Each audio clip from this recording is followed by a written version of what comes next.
Okay, sorry for not having this typed up for you. I've been extremely busy lately, and I hope you can forgive me. Anyway, we're talking about degrees and radians a little bit more, and some exact values of some trig functions. So, just a quick reminder, we said that if you are going to convert from degrees to radians, you are going to multiply by pi over 180.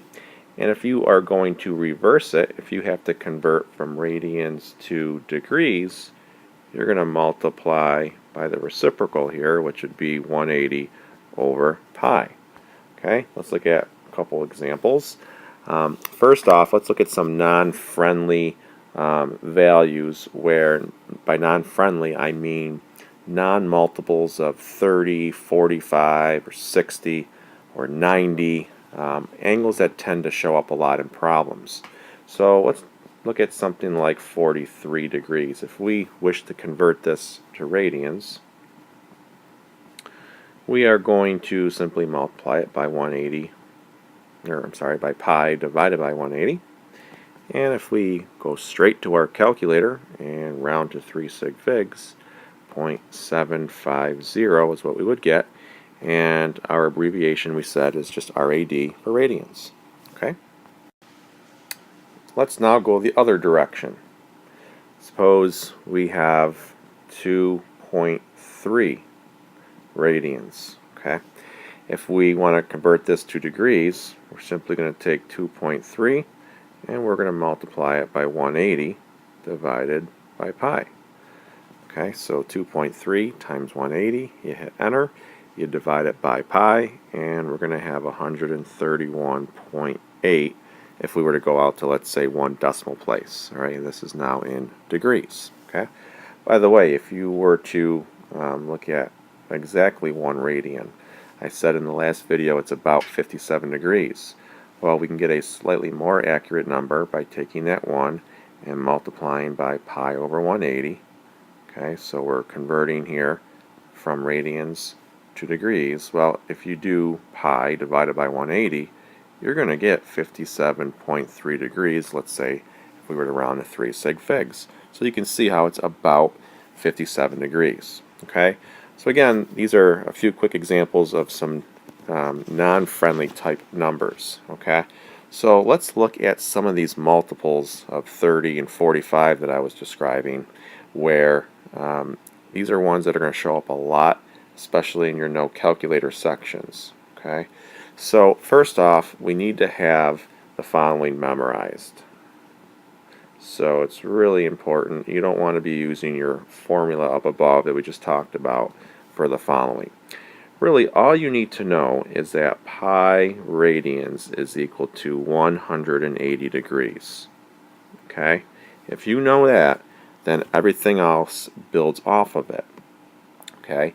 So if that is ingrained in your mind, then you know that 2 pi, and by the way, if we see a pi in it, we don't have to use the RAD abbreviation. It's assumed to be in radians if you see a pi. Okay? So from this point forward, I'll write things like 2 pi, and it's assumed to be in radians. Well, that's equal to 360. That's one you should certainly have memorized.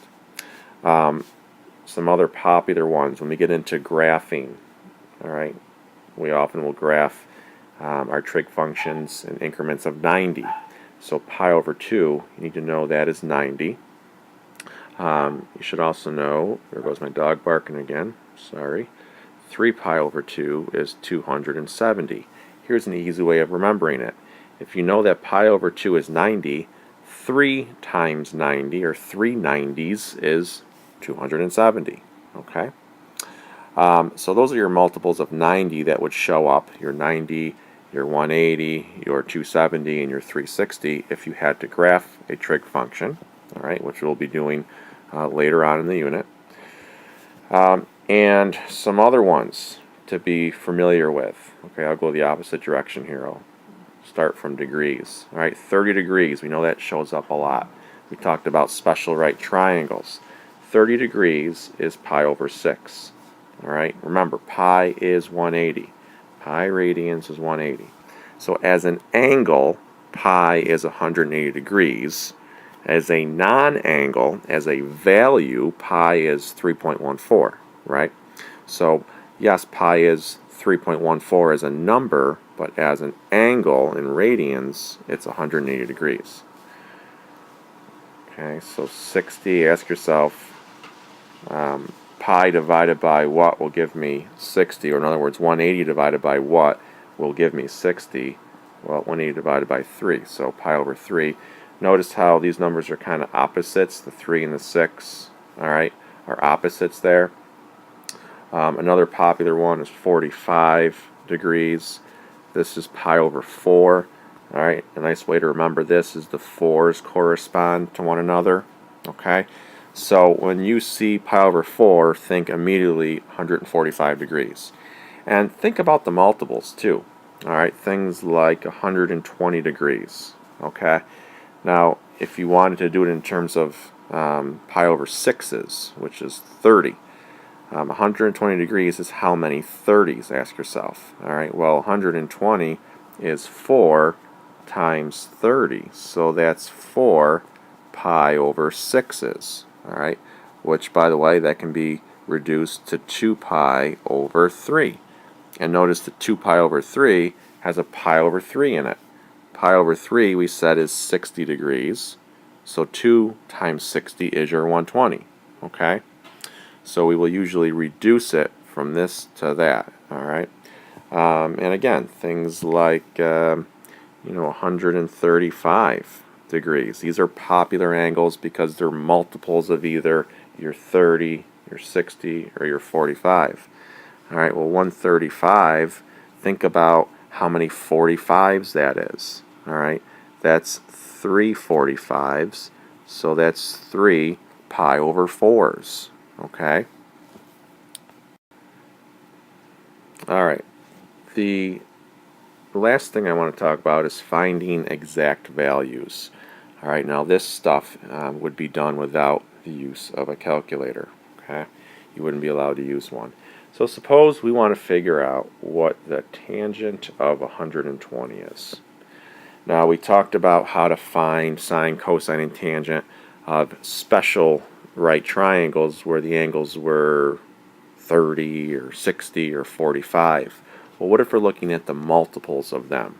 Okay, so and again, by the way, this could be written as the tangent of 2 pi over 3.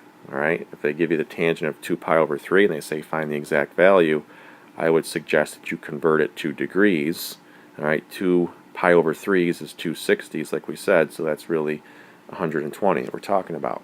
So the first thing to do, if we're trying to find this exact value without a calculator, is to draw yourself a 120 degree angle. Well, 120 degrees puts us in the second quadrant. Well, think about how much is left over.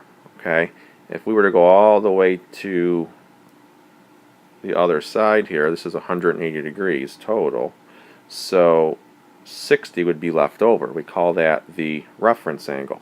Okay, so what we're going to do here is we're going to make a right triangle out of this, straight down to the x-axis. So if that is 60, that's our reference angle, up above this is 30. Well, from there I want you to go through and I want you to mark off your side ratios. The one across from 30 is 1, the hypotenuse is 2, and the one across from 60 we said is 1 times radical 3, or just radical 3 for short. The next thing to mark off, all right, is write out your A, S, T, C. Okay, so whatever you want that to stand for, whichever way you have of remembering that. The S in this quadrant means only sine is positive. So if we're trying to find the tangent of 120, tangent is negative in that quadrant. So I know it's going to be negative, so I have a minus there. So the tangent, so your person is always standing right here in this corner where we see our 60 degree angle. That's our reference angle. So if you're standing right there, your tangent is your opposite divided by your adjacent. All right, so in this case, it would just be negative radical 3. If you had to find the sine of 120, well, sine is opposite over hypotenuse. Okay, so the opposite would be radical 3, the hypotenuse would be 2, and that would stay positive because sine is positive in that quadrant. Alright, if you had to, let's say, find the cosine of 120. Cosine we know is adjacent over hypotenuse, so that's 1 over 2, but we'd have to make this negative because cosine is negative in that quadrant. Okay, so you would do this for any quadrant, for any angle. Let's do one more. How about let's suppose we want to find the exact value of, let's say, the sine of 315. Okay, so a 315 degree angle puts us down here in the 4th quadrant. Okay, so if I go all the way around 315 degrees, that means I have 45 left over, which would take me to 360. Well, if we make a triangle out of this, notice we have a 45, 45, 90. And we know what the side ratios are when we have a 45, 45, 90. They're 1, 1, radical 2. So our reference angle is this angle in the corner here. Pretend you're standing at the origin. Alright, so we're going to write out A, S, T, C. Notice only cosine is positive. So if I'm trying to find the sine of 315, I know this is going to be negative. So the sine is my opposite, which is 1, over my hypotenuse, which is radical 2. Okay, so negative 1 over radical 2 would be that value. And I encourage you to punch into your calculator the sine of 315 on your blank screen. Alright, and hit enter. Look at that decimal. And then enter in negative 1 divided by radical 2 as a separate entry. Hit enter. And notice how those decimals would be the same. Same thing up here if you were to check any of these. Okay, enter these separately as a way to check, and you would see that it's the same decimal.